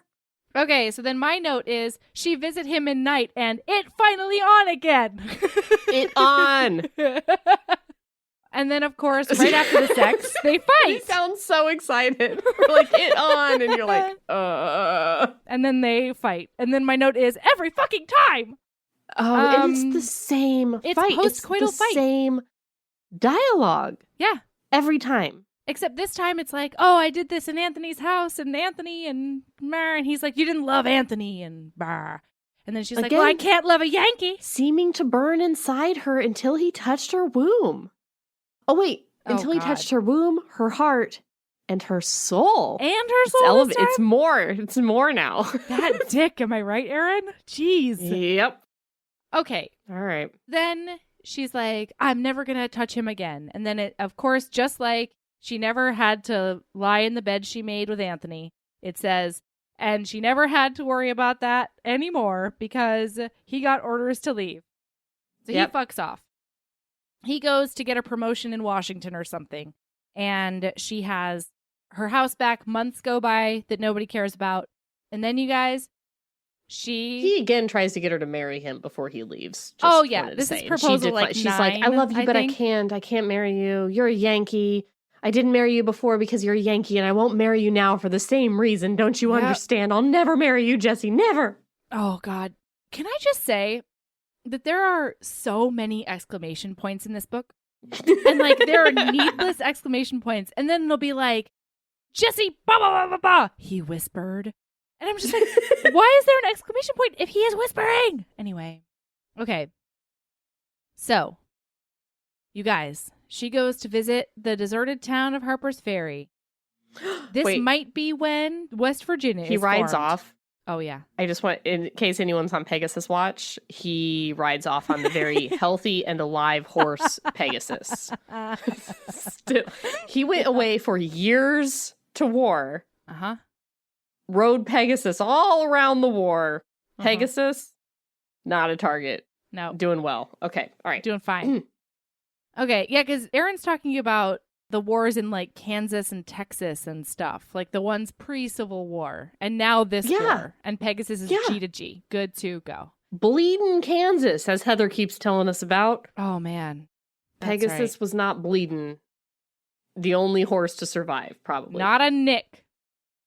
All right, so she's visiting people, and then we find out that there is a sign when he went up there and touched her womb and her heart and her soul, he left some behind, you guys. The gift of life? Was it a quickening? Super priggers. It was a bit of a quickening. Splooge of the miracle of, I don't know. I could never write a book like this. The splooge of the miracle. All right. Okay. And so now she's had a bit of a change of heart, and she's like, I think I could marry Jesse. Because, you guys, now that she has seen suffering happen in front of her face to white people, she's like, oh, I don't know about this war anymore, you guys. I don't know. Yeah. Well, also TJ, who lived, by the way, of course. They didn't take the leg and he lives forever. TJ was like, well, why don't you marry that guy? Clearly love each other. And she's like, well, he's a Yankee, so of course I can't marry him because I'm very mature. And TJ was like, well, you love a man. You don't love, a Yankee or a rebel. And she's like, This is the second person to tell her that. Okay. And then she thinks to herself, she would only marry him if it had nothing to do with the baby, if it was for her and not the baby. And my Muppet note about this is ridiculous. Because it says, bitch, he asked you to marry him no less than 13 times. It won't be because baby. No, yeah. Okay, so then the 13-year-old fucks off for like a day and a half. I don't know how long it takes him to get to Jesse's brother in a battlefield somewhere in Virginia. But he goes there by himself. Nobody notices, you guys. It's fine. He shows up to talk to Corporal Daniel, and he tells him to get word to Jesse because he's going to be a dad. And like they have this whole conversation where he's like, the kids are fine with it because Jesse's a good man, even though he's a Yank. And this exchange happens 5 times between Daniel and other people because Daniel then goes, I think the same thing. And then somebody else will say, your brother's a good guy, except he's a Yank. And he's like, I think the exact same thing. It happens Can I just say too many times. We skipped over this for good reason, but she's in town one time and somebody throws a tomato at her. Yeah, they're she's a Yankee-loving whore. Yep. And she's like very, what a position I'm in. I'm unmarried and, I carrying the baby of this Yankee and whatever. And then she says, the situation is even worse. Kieran's scandal went beyond that. She was a widow of a fine Southern soldier who had laid down his life at Manassas. She was expecting the child of a Yank, and her husband had not even been dead a year. And it's like, Kieran, this is all your fault. If you would have just married Jesse at the beginning, if you would have not married Anthony like an idiot, you would not be in this problem. And she's very woe is me about, like, this has all just happened to her. And it's like, none of this has happened to you. This is all your fault. Yeah. You deserve all these tomatoes. Not for the reasons they're throwing them, but you do deserve tomato splat. Anytime, honestly. Anytime somebody wants to throw a tomato at Kieran, I'm cool with it. Yeah, but not because she's a Yankee-loving whore, but because she's just, like, bad at decisions and very immature. Anyway. And, for all the reasons we've previously said that we dislike this woman. Okay, so then she gets word that her dad is sick. She's going to go home. Yeah. And then Also, Daniel mentioned in his section that like there was going to be fighting near her home. That's why he's there or whatever. Here's the thing. We've got to take a real dangerous journey, Kiernan and Yeah. the kids and the slaves. And we've got to get to Tidewater, Virginia. Mm-hmm. And we're very pregnant. Okay. We're and it's very pregnant. very danger and very pregnant. Wait, but first, Yes. we get a fine little dawn before the battle bro hug that happens. Oh, remember? yeah. Literal So, bro hug. Daniel gets word to Jesse, and they like meet in the middle of a creek or something. And everybody on both sides is like, hey, make it quick because the fighting's about to start and we don't want to like shoot ya. So get out of the way. So they have this whole talk. Daniel's like, you're going to be a dad. And Jesse's like, land sakes, I'm going to be a dad. That just chaps my cheese or whatever. Stop and it. then That's not even on your list. my heart's not in it. No. But what's great is Daniel's like, Jesse, have you considered marrying Kiernan? You should probably marry Kiernan. It's my now. And Jesse's favorite. like, I've been trying to marry Kiernan for 15 years. Like, Jesus. It's great. So then the battle happens, and it's really cute because they're like, hey guys, we're about to start shooting. Daniel then- ruins everything by being like, is she still at Montemarty? Anyway, all right, guys, we're about to start shooting. Yeah, All right. and then they're both like, keep your head down. And then they're like, you know, trying to get each other to leave, but they still want to hug more, and it's very, very cute and broly or whatever. Mhm. So then Jesse has a long day of doctoring, Mm-hmm. and then he goes back into the field because the North is doing a strategic retreat. And so he's like, I'm going to go back into the field and I'm going to stay in this field hospital. I'm going to see if there's anybody alive to like finish doctoring before I leave too. I don't know if that's a thing. I cannot comment on that because that's not a thing I know about. Anyway. I don't know either, but if it's a thing, Jesse Cameron likely invented it. See, he did. So he goes back into the battlefield, and super conveniently, Daniel is about 10 steps to his right. And Daniel's like, Jesse, I've been shot. I got shot by a bullet. Yeah, that's right. So then Jesse picks him up. He gets fought by there's- some Confederates being like, you're not going to take him, and the whole thing. But then They think he's convinces- capturing him. Yeah. They convince him, he convinces them that he is in fact his brother, and they fuck off to get healed. Then we cut to Kiernan. She's about to go on the danger journey that Erin alluded to earlier. She's been done on this danger journey for some time, but we've Like been a week. noticing a lot of it. There's like, she had to flirt with a dude for the danger journey. Yeah. Jacob called her a slut for it. And she's That's like, right. listen, sometimes we gotta flirt for danger journey, okay? That's right. This is where she gets to go she's to the got- fancy restaurant while all of her friends go and find them God. lodging and stuff Yeah. because they're just pals Doesn't who matter, like to doesn't do matter. that for her. But then she's on the road with her wagon and all her peeps. And then there's just a wall of Yankee soldiers. So she she's comes never out. seen so many Yankee soldiers in her life. No, and they're she like- comes waddling out from the wagon, very pregnant, and she's like, "Let me pass. I need to go home to see my sick father." And they're like, "We know you. You're a That's spy that everybody knows about. That's so right. be cool, Mrs. Miller." And we're taking And you to also- the general. Miller munitions. So they take her to the general, who is not Jeb Stuart, because Weird. this is the Yankee army. I would kind of like it to read a book where all the generals are Jeb Stuart, written by Heather Graham. Anyway, she goes and meets with the general. I honestly didn't understand how this happened because she's standing there for like 15 minutes and then she bursts in on these generals and she's like, not only have you taken over my land and my life and my house, but you're also rude. And Yes. they're like, we are rude. We should be chatting with you. And then somehow in that like 10, 15 minutes, Jesse has gotten word that she's there, come Yeah. from his field hospital, which is like, fuck away. I don't know how long. Like, they have Melody. retreated from Melody. there. Melody. And he's concocted Pegasus. a plan. Pegasus. You're so right. The Pegasus got in there. fastest, smartest, healthiest horse in all of Virginia. Literally bulletproof. So- and bullet fast. All right. So he rides So up he shows up. and you he wanna know what he looked hugs like? her. Because I do think we're missing Yeah. a little bit of Jesse being a sexy man, because he is. Jesse's a sexy His man, ha- you guys. Jesse can get it. I know we've been kind of glossing over the fact that Jesse can get it, but he Mm. can. I know. Not until he frees There's those slaves. I know he's got some complications. He always does say that he's going to free his slaves. So yeah, so do a lot of fucking people. I'll believe it when I see it. Will. Listen, he's handsome, and just give me this paragraph.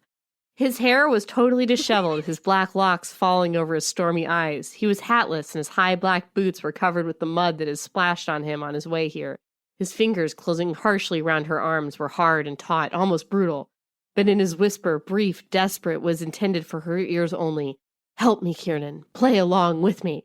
So, Kiernan now may be the dumbest person I've ever read about in a romance novel. Ever. And that includes what are eggs? What are eggs? We read about a woman who did not understand how eggs happen. Or how to literally pick them up with her fist. That was unironically written into an actual book. And Kiernan may be dumber.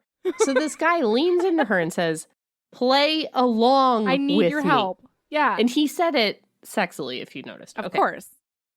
So then he's like, I know what happened with you, madam. Your dubious pregnancy. I don't even think it is my child. I don't know what you did with all those Confederates coming and going out of your house at all hours of the night. He's like, I'm not going to marry you. He just goes into this whole thing. And then she's thinking, this is in italics, so it's happening in her brain. Play along with me. Had she imagined the words, or had they been real? What was he doing to her? Everyone could hear his voice as he made a horrible mockery of her and everything that passed between them. Her cheeks were surely blood red, and despite his whisper, she was hurt and furious. What are you talking about? She demanded. I won't marry you, Kiernan. I won't do it. She gasped, stunned. What could be bringing about this kind of behavior in Jesse? I don't need to be taken home, and you're the last man I'd ever marry, she cried out, shaken and enraged. Dear God, this couldn't be Jesse with his eyes on fire, his hold so brutal, doing this to her in front of all these people, making a fool of her and a bastard of himself. Play along with me, he had said. Well, she hoped she was playing along as he wanted. She was confused and furious and miserable, and she wanted desperately to be away from him and every Yankee there. Let go of me, she demanded. Wildly, she tried to kick him. He wrenched her hard against him, and she struggled more desperately. Jesse, you blue-belly fool! I'm not in any condition! Liar, he charged. I swear to God, he keeps being like, insinuating that she's begging. What he wants is for her to beg him to marry her and say that this is his child. And she keeps being like, I dare you! Get away from me, Yankee fool! I hope this is what he's wanting you to do. I swear. Why is he behaving so? This 3 pages of her just like, carry the one, and that equals, no, not that way. I just don't understand. Let me work it out. I'm not a mathologist, but he did say play along with me. But this wasn't how Jesse usually behaves. He never has 3 cups of coffee at home. I swear to God, it was the weirdest. I've never read a dumber 3 pages. Yep. Okay. So then, basically, by the end of this, somehow it works. Sorry. Damn you, lady, I won't marry you. He was still playing some game. This wasn't Jesse. Because of his upbringing and his sense of right and wrong, he would have demanded that the mother of his child marry him no matter what his feelings for her. I swear. It goes on and on and on. God. Okay, so then... Finally, the ruse is explained. He's trying to make it so that the general forces him to marry her. And it gets to the point where this whole time he's been ranting and raving, it's not my kid, I'm not marrying you, blah, blah, blah, blah. And the general is like, Miss Miller, is this his child, do you think? And she hesitates for so long that Jesse has to go, of course, all right, fine, I do agree it's my child. Yes, I believe it was my child, so I guess this is true and I should marry her, according to everyone, and that is good because it is my child and I definitely impregnated her. Like, this poor man. Anyway. Okay. They get married by a preacher right there, and she finds out that Jesse has Daniel, like, put away somewhere in a cubby hole or something, and he needs an excuse to get leave and take him home. Yeah, because if he patches him up there, he's going to be taken to a Yankee war prison, and he's going to die. So he needs to get him away, sneak him away. Okay, I want to read you 2 passages. I know, but it's important. No, okay? I'm fine. I'm the taskmaster here. Okay. So this is before, so they force them to get married, quote unquote. They get married. This is before the marriage where she's still like, what is this ruse? Okay. She straightened her shoulders and spoke with dignity to the general. You bastard Yanks! ! She said softly. You invaded my house and used it as you would. You threatened my life. You killed my husband and blah, blah, blah, blah, blah. Okay. So that is when she does not know that a ruse is afoot. Okay. Now I've got to flip some pages here. Okay. So then afterwards, they're still not going to let Jesse go. Right. And she realizes she has to do a ruse herself now so that they let Jesse go. You guys, she's so good at ruses. Yeah. Aces. You better wait for it. Erin's going to read it to you. Jesse had once accused her of being a wonderful actress. Now it was time for her abilities to be tested. Oh, she cried out. She fell flat on the ground, doing her best not to jeopardize the baby. I cannot. Can you imagine how carefully she fell to the ground? Oh, she said. Oh, yeah. Jesse was instantly at her side, setting his arm around her shoulders, pulling her against him. Oh, Jesse, the baby. Oh. So then she says, no. She struggled against Jesse's hold as hysterically as she could. No, you despicable Yankees. You invaded my home. You took everything. You ravaged my life. And now you expect me to have a child in a battlefield? This is her acting. It is exactly the same as she would have acted had they said, you have to have your child here in the battlefield. We're not letting him go. It's also the because exact same sentiment. Exact words. Yeah. Yeah. And almost verbatim. Heathergram. Yes. Pre-wedding, when she was like, what is a ruse? Anyway, you bastard Yankees. Like, I swear. So weird. So weird. Anyway, so they get the leave, this is one moment where I was like, Jesse, this makes no sense in your whole thing. You're giving yourself away, because this whole time he's been like, I'm not marrying you, you Confederate slut. And then the moment that they are married, listen, that's what he was saying. No, I just really love Confederate slut as a... I really want to use it now. I can't. We're all Alaskans up here. Sucks. No, you can't. I'll find a Southerner. I'll find one. So then the preacher's like, well, this is normally where I'd tell you to kiss the bride, but that doesn't seem like the kind of wedding we're having here today. And he's like, Jesse's like, oh, you best believe this is the kind of wedding we're having. And so then he takes her behind a tent to smooch her up real good and then bring her back. Yeah. Neither of them make any sense. They smooch back there for like 20 minutes and then they're like, wait a minute, Daniel's dying. Yeah. Okay. So now we have to finish the danger journey. Okay, but since he rode off, she has been like, I made a huge mistake. I should have married Jesse. I love Jesse. I should have married Jesse. Now I'm never going to see him again. Can I marry Jesse? But I love Jesse, but I should have married Jesse. And now I don't know if I'm ever going to see him again. That was a good 1,000 pages, maybe. Yeah, it felt like it. So now, once they got married, she's like, just so you know, I don't love you, and I married you because I love Daniel, your brother, the Confederate, and I want him to live. So I just want you to understand, we are not married like in a love way. Right. I married you for a force way. Like, okay, all right. Or a marriage of convenience way. Yeah. Well, because he's like, basically, you forced me to do this. But it doesn't make any sense, because she's like, I did this conveniently for Daniel. And he's like, but isn't it convenient and cool that we are married? And she's like, I didn't need to be married for convenience. Like, she literally, that exchange actually happens. Anyway, so they're on this journey. And first they meet up with a Yankee, right? Yeah. So there's 2 times. Matter. I have to point out one thing. Okay. Real quick. So Yeah. we've already seen I the probably do N-word. too. I'm just not there yet. Yeah. No, well, we've seen the N-word spoken by a black man, and that's the only time. Mm-hmm. Then the word darky is said 3 times. Mm-hmm. And it's all right here, isn't it? Like in these. Yeah, right here. So the first time is a Union soldier talking to Tyne, and he literally addresses him as that word. Mm-hmm. The next time is Jesse using it to another Union soldier to like keep him on side and be like, well, the only thing I have in the back of my cart is my wife, 2 children, and then 2 of that word. And then the only time that the word is spoken next, it's the only time that a Confederate soldier uses it.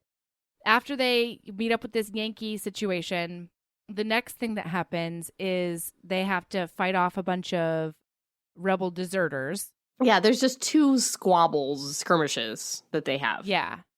And he skirmishes it up by himself, and like Daniel gets a couple of shots in, which is like he does the thing where it's like you think somebody's going to shoot somebody, and then a shot rings out from nowhere. Yeah, and then it's Daniel, the one that was happens almost 2 or dead, 3 times in sitting this up in novel the, too. It's very Western. Yeah.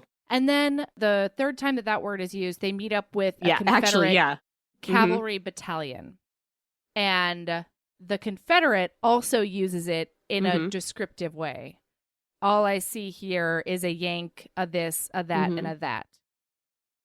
So in this whole novel that has been set in the South, that has been from the perspective of slave owners and enmeshed completely with Southerners, 3 out of the 4 times that a racial slur is used, it's either a black man or Union soldiers. Go fuck yourself, Heather Graham. Okay. Stop whitewashing this. I honestly didn't notice that at all. Like, Right. I'm really glad. I mean, I noticed the words. Like, I saw the words and I was like, ugh. But I didn't have the, like, dig deep in my perspective to see who was saying them and, like, analyze that. I'm really glad you did, because that's really important. And you know what the other thing is? I think the other thing that really, really makes me mad about Tyne specifically is, like, that's not a word that came from Africa. You know, that is a word that was ascribed to Black people by white Southerners who were attempting to dehumanize them. And so... But I'm sure people at the time used it to describe themselves. I'm not as worried about that. That's I'm what worried I'm that saying. they are the only times in the book. I don't think that, like, it was never said by Black folks to talk about other Black folks. I'm saying that it's really, really fucked up that this incredibly hurtful slur that was used as a weapon in order to dehumanize Black people was only used, like, that ascribed word was only used by the person it was used to persecute. Fuck you. Ugh. Anyway. I had such a problem with Tyne as a character in general because he's 18, 19 years old. He's kind of the only slave left in the it's not a plantation, the manor or whatever, who can, like, do work because his dad's elderly, and Janie, I think, is elderly and also a woman. And his little brother's only 8. Sure. I honestly missed the little brother, like, entirely. Oh, I didn't. You want to know why? Why? Because the only thing that was said about the little brother slave is that he was so smart and so cool because the little sister took time to read to him. Of course, because what a not gift. all slave owners. But the only descriptors we got of Tyne was strong as an ox. Yep. Oh, strong as just an ox a lot made of me these. so mad. I think that's it. I think that's all we know about Tyne is that he's strong as an ox. It's said several times, and I just felt like it was such a stereotype of, like, oh, it's this guy. Like, okay, I know what that guy is from. Used in this context, that phrase is incredibly dehumanizing, Heather Graham. Yes. So I had a big problem with Tyne in general that, I don't know, they were all just so, like, he was done super dirty. Each of them was a stereotype of, like, just a good-hearted person who can't wait to work for you and is real good at it, is so efficient and so strong, and it's just gross. Yeah. Anyway, okay. So they get done with Danger Journey. Well, in this last skirmish, what's his face? Jesse is shot. Shane's death. Yeah, is shot. And she runs over to him and his whole chest is bloody and he's got his arm over his chest. Yeah. And he's like, oh, I'm dying. And she's like, I do love you. I want to be married for you for real. I'm so sorry I didn't get married to you because of Daniel. Yeah, I'm going to love, honor, and obey. And I'm going to love you forever. And he's like, promise me that you'll love me until I die. And she's like, I promise. I always have. It's always been you, Jesse. Always. Exclamation point, forever. She whispered. Yeah, she whispered. He pulls back his arm. And guess what, guys? Guess where the bullet went? Grazed his arm. It just grazed his arm. Other bullets. She's like, you faked it and you tricked me. And he's like, I tricked you into loving me forever. And now we're going to be in love forever. And then they get back to Tidewater, Virginia, the most perfect place in the world. I was like, oh, good. The book's over now. Nope. Then she passes out, thank goodness. So we don't see the rest of the journey. She pops out this baby. I herbsed it hard. I was like, flip, baby, baby, baby. Happily ever after. The end. This bitch, you guys. I did a really mean thing. She screenshotted the part where this baby explodes out of our heroine's vagina and then highlighted it and texted it to me. So I had to read it because I assumed it was like a part of the book that was going to be important for our discussion today. And it wasn't. It was just terrorism. That is the definition of terrorism. When you do something to inflict terror on another person. That is what it is. And you did it to me. I did. The exact phrase is, she felt the child expulse from her body. My God. Is that what it's like?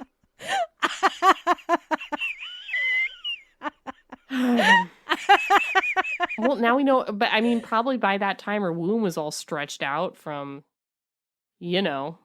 What? All the sex. All the boning up to her heart. Yeah. Her womb and her He was always all up in her womb all the time. It's true. I didn't think of that. Man. All right. Happily ever after. She had a leg up. Loose ends that are never tied up. Slaves. What happened to any of the slaves? Not tied up. There was something else that was not tied up that I was like really upset about, but now I don't remember what it was. So. I mean, there are 70 million bajillion things. Yeah, probably. To be upset about. Yeah. All right, we're done. We did it. Yeah. Did you know that Heather Graham was a professional model before she decided to write romance novels? Oh, yeah. I saw that in her author's note, too. I don't give a fuck. Her author's note is like, Heather Graham has a big family, and before she wrote romance novels, she was a model. And that's the whole thing. Well, I Googled her. In 2013, she won a Lifetime Achievement Award from RWA. It's not, she's written 200 books. It's not any of that. It's like, oh, by the way, I used to model professionally. Right. Like, whatever. Well, I gave her a Google. And, I did too. That's how I learned the other things about her. Why not list your accomplishments, not the fact that you used to model? It's so bro-y. Well, did you see that, like, windswept author photo? Oh, yes. Like, there was a literal fan in front of her, I think. I don't know. Which is, I mean, that's fine. Whatever. That's fine. She's funny to me. The writing is flowery. Inventive. Yeah.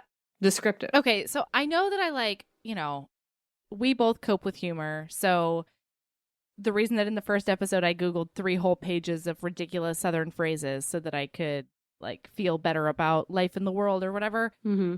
But I don't know, in all seriousness, I don't think I can read another antebellum or Civil War book if the characters aren't part of the Underground Railroad. Or if it's just whitewashed in this way. I feel like I could have read a book about these two characters if they were written differently. Maybe, but it's similar to reading a Nazi romance. I have a hard time, right? Because I was wrestling with this throughout the week. Because I was like, there were a lot of Southern people who were against slavery, right? Mm-hmm. But Lacey and Thomas in this book, the 2 people who didn't own slaves and were against slavery. I mean, they suck too. They suck too because they certainly weren't doing anything to help. Yeah, I guess you're right. And it's you don't have to work in the concentration camp to support the Nazi regime. And in this way, you don't have to own slaves. You're still fighting to keep the system in place. And that system is slavery. I mean, but then again, it would be just as hard for me to read a book about a Union soldier who was actively racist. I don't think that those people can be redeemed, and I don't want to root for an HEA for them, you know? And like this book in particular just pissed me off so much because I said it before, but like this version of the South didn't exist. This is the myth that we tell ourselves now to make ourselves feel better and to make it so that we can have our like beautiful plantation weddings without acknowledging the fact that the plantations we're standing on were built on the backs of people who were tortured and raped and fucked over for hundreds of years. I could read a book about good people. These people are not good people, I guess. And, you know, it's not a time period problem. It's a these people are bad people problem, I guess, the point I was trying to make.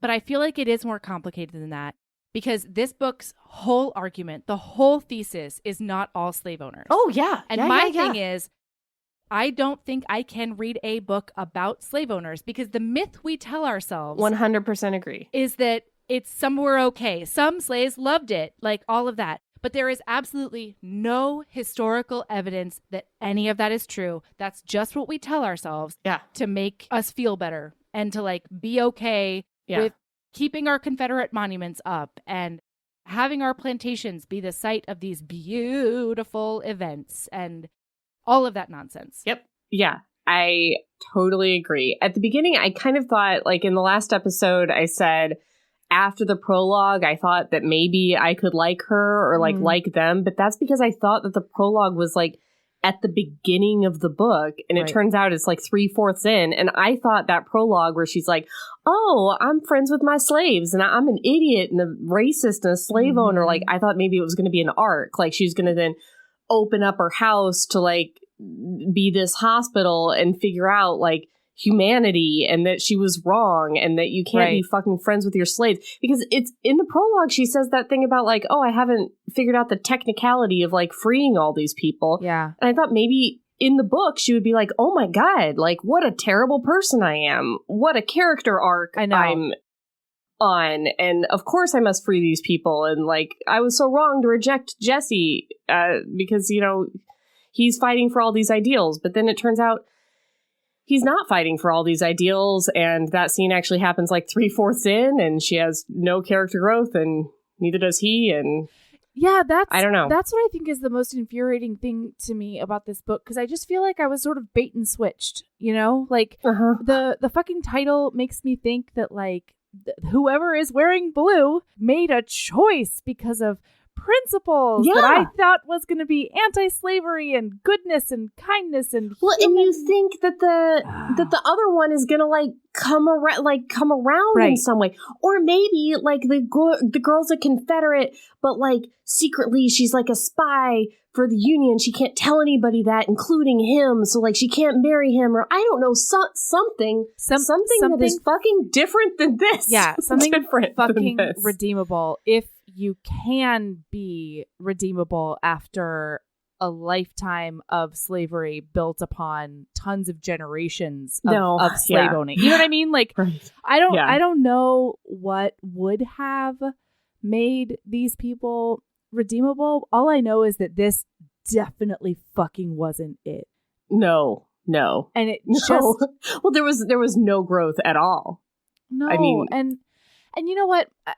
I don't know. I guess my biggest thing is I am scared to even try another one of these books because, frankly, I just don't trust nice white ladies to get it right.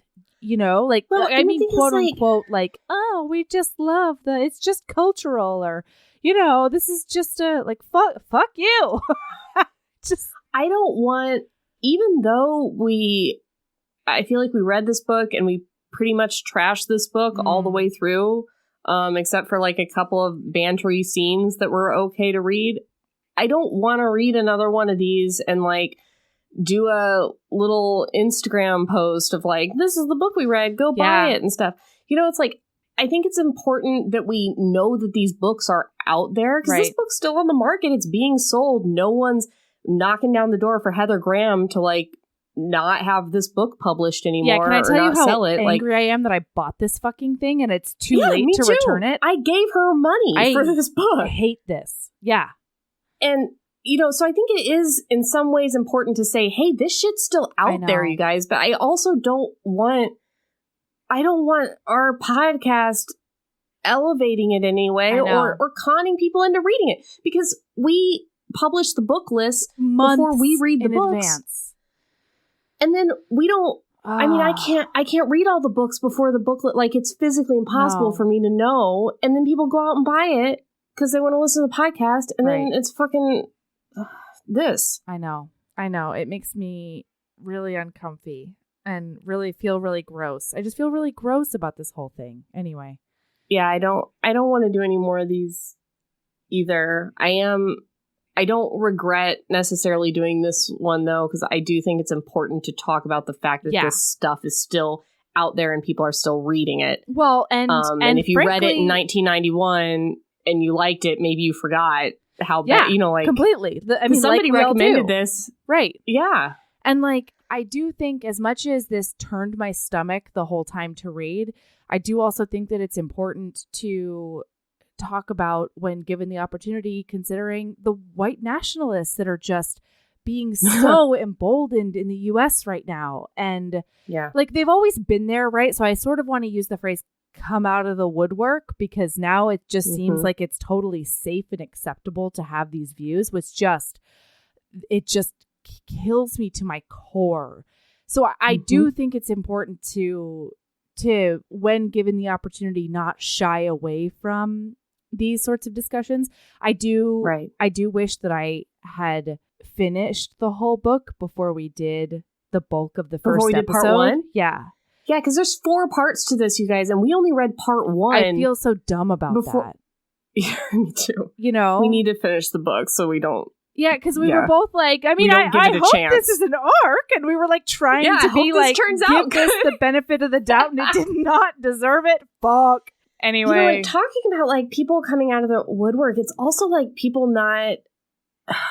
Heather Graham won a Lifetime Achievement Award from RWA in 2013. I know. That's not that long ago. And I said, hey, why aren't people beating down the door for her to not have this book published? I mean, there's thousands of these out there. I know. That are, and not only are we talking about white nationalist sort of stuff or whitewashed sort of stuff, we're talking about rapey books and, no one's saying, hey, let's not have these Joanna Lindsay books out there either. Not only that, but why doesn't Heather Graham unpublish these books? Yeah. If I'm an author who published something 20, 30 years ago that I'm now ooh. Oof. Yeah. Wouldn't you? I mean, I guess this is who she is, so she probably doesn't. I don't know. I don't know her story. I don't know her deal. She used to be a model. I do know that. All right. Yeah. I'm sorry. But why wouldn't we take some responsibility and say, I'm not going to sell this book anymore? Yeah. Yeah, I would hope so. I think that's true of so many romance novelists that have been around a really long time. Why? Yeah. Yeah, that's an interesting question I hadn't even considered.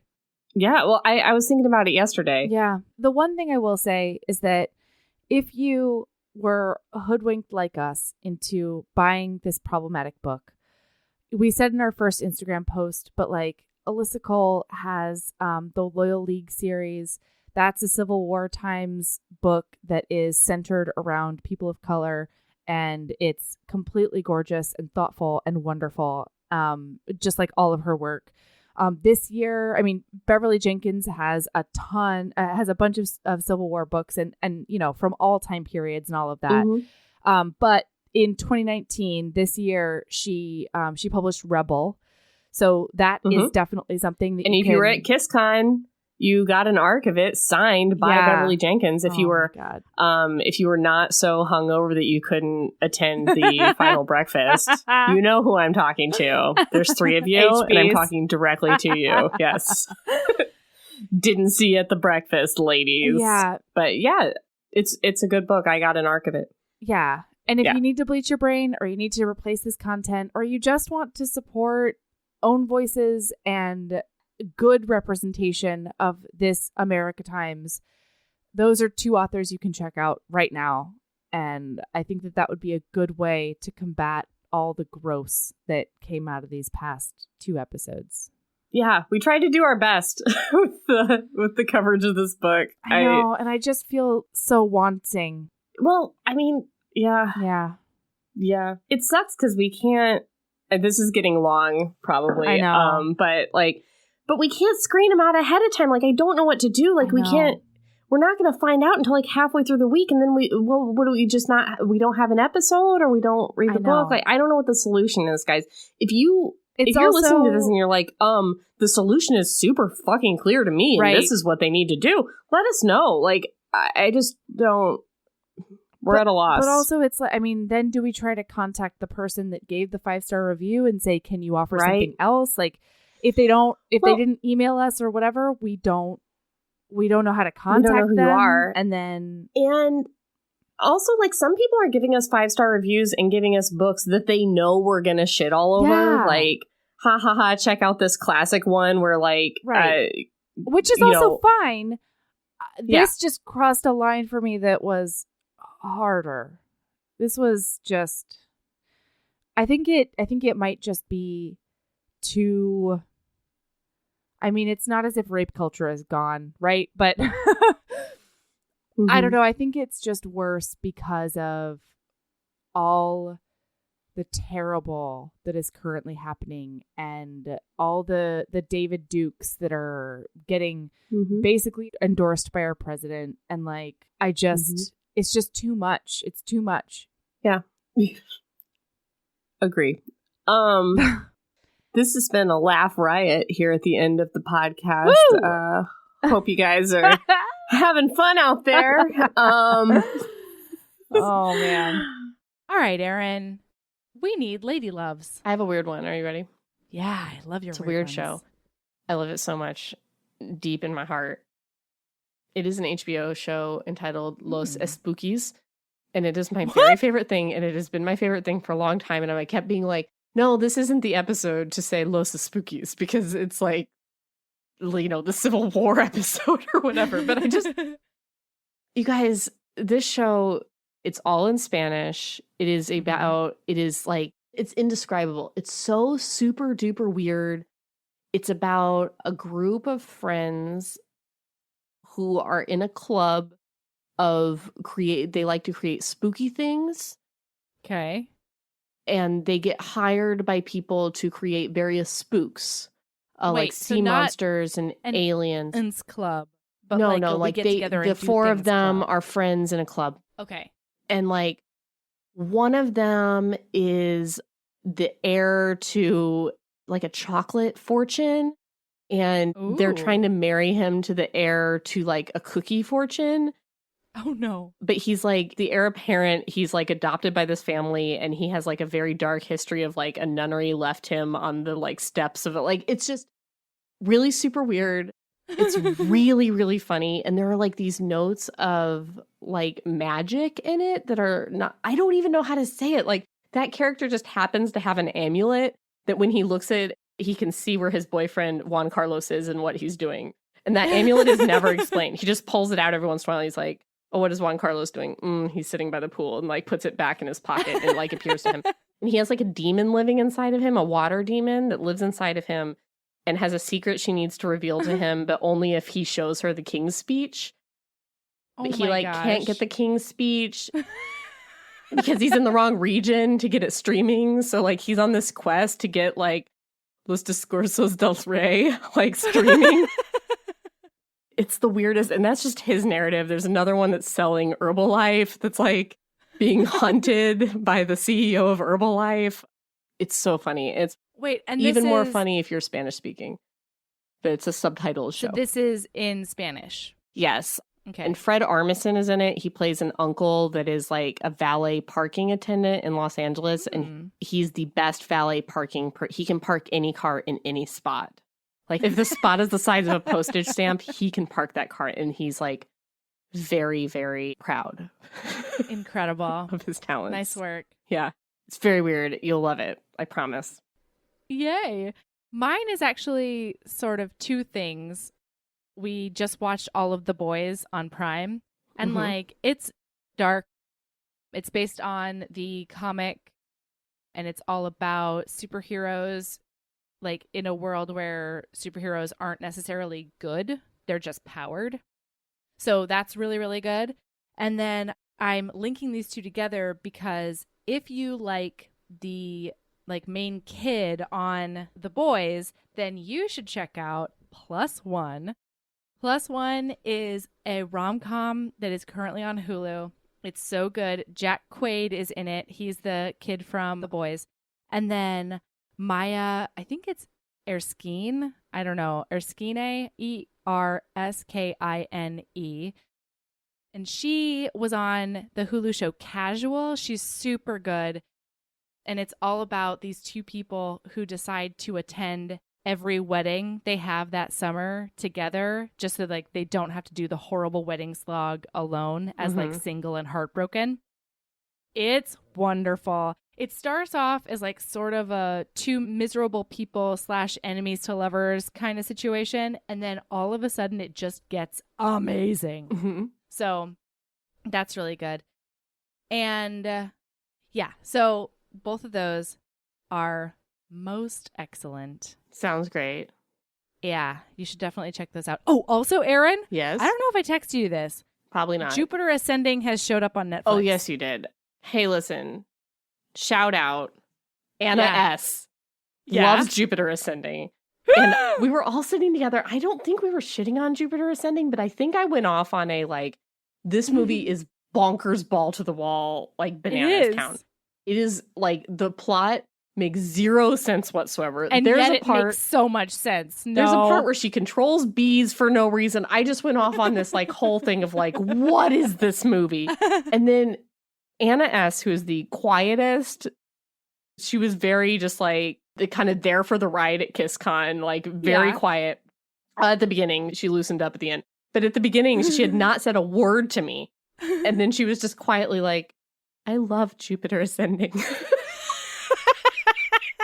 And I felt so bad because I'm like, this is the first thing she said all weekend. And I'm just like shat all over this thing. I love it a little bit ironically, but I do love it. Like, it's a rewatch for sure. I love it. I love it. But that doesn't mean that I think it makes sense because it doesn't. Listen, I will believe that as our origin story / our demise story. I believe it. Fair. I'm fine with that. Jupiter Ascending. All right. You can find us on all the places. On Instagram, we are at Heaving Bosoms. Twitter is at Heaving_Bosoms. We love it when you follow us and comment and like chat with us about things. Facebook is Heaving Bosoms Podcast. And then we have The Cult, which is our closed group, the Heaving Bosoms Podcast Geriatric Friendship Cult, where all of the best things happen every day. And then we have our website, which is heavingbosomspodcast.com. And from there, you can find a link to our Patreon. It's under bonus content. But if you want to go straight to the Patreon and throw some sisters some dollars, that is patreon.com/heavingbosomspodcast. And we have merch on Redbubble. Yeah. Extra Christina Lauren content on Patreon. That's right. Another 15 minutes or so of all your cult questions. Engage with us. Now, Erin, I would like for you to keep being a badass. Yes. A dick that touches your heart, womb. And your soul. And your soul. Wrapping your finger around the Putting miracle that one tiny hook life hand. splooge. And just hooking that finger right around that shaft of living life. Rod. Yeah, steel life. Yeah, love yourself as much as you love that. And then love yourself even more by reaching down into the nest of curls to give the sacs a little tickle. Erotic nest. And then just dig in there as deep as you can. It up. And just find those sensitive sacs. And then love yourself that much. Yeah. All right. All right. Bye. Bye.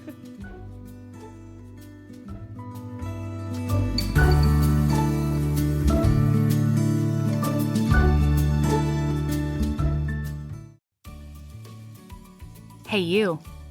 Yes, listener, you. Are you loving the show? If so, please leave a rating and review in your podcast app. The 90 seconds you take to say something nice not only helps new people find the show, but it makes me super smile over at HBHQ. Also, I've had a few people ask, and the answer is yes. We are still doing the 5-star bribe. If you leave us a review with 5 stars, then we'll do whatever book you want. We're real deep into the list, though, so it might be a while. Lilas! Okay, back to the show.